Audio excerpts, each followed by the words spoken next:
Now, for more on the state of the U.S. housing market, I'm joined by Realty expert Melissa Cizauskas. She's the owner of Melissa C. Realty. Welcome to the show. Thank you so much, Rachelle. Now, Melissa, how would you describe the current health of the U.S. housing market? It's very strong. It's definitely a seller's market. Increased pricing as far as multiple offers. It's actually very difficult for buyers to get even in to place a bid in today's current market. That, coupled with the very low interest rates, creates a very interesting scenario. So between home buyers, sellers, and perhaps even renters, who's in the best position and even the worst position to take advantage of this market? I would say home sellers are in the best and the worst position. And let me explain that. Essentially, sellers are almost between a rock and a hard place in a sense, because they can get a great price for their home, but actually finding and identifying their future home is where it's becoming a real problem right now. Other way to say that would be that there is very low inventory. And if a buyer is thinking about buying a home and they might get to see 3 or 5 homes before they want to make a decision, it's actually difficult to get into those homes because the minute they go on the market, there's multiple offers. Now, let's also look at some of the trends that you're seeing in the housing market. We know that a lot of people are wondering if millennials will ever want to buy a home. Are they going to stay renters forever? What are some of the trends you're seeing? Well, I think that millennials are being very smart. I think they are savvy as far as the approach to the home market. I would say with the current interest rates, they're very low. It would behoove them to consider getting a loan, a first-time home buyer loan. There's a lot of wonderful programs out there. And the other way that the millennials are moving forward, and they are different than your older home buyers, say for myself, who has purchased homes several times in the past, they are tech savvy. So they are searching the web, they're finding out what's happening in the market, pricing, what's available, and how quickly things are moving. Now let's talk pricing. According to Standard & Poor's CoreLogic Case-Shiller, we're seeing house prices significantly outpacing wage growth in the U.S.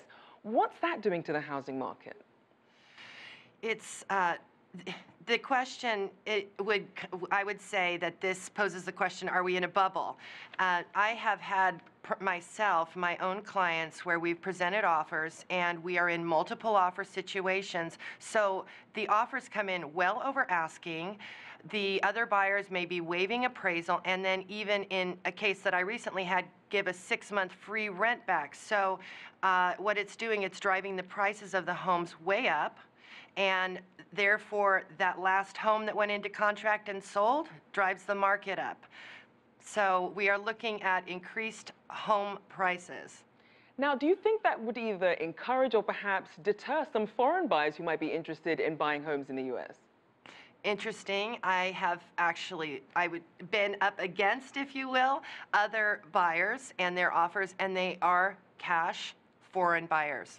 And they have the ability to go in there and make a very strong offer. Although I can use my case because I'm familiar with this market. I've actually had to find homes pre-market for my clients. Right now, it's so important to network with a professional or even in the community.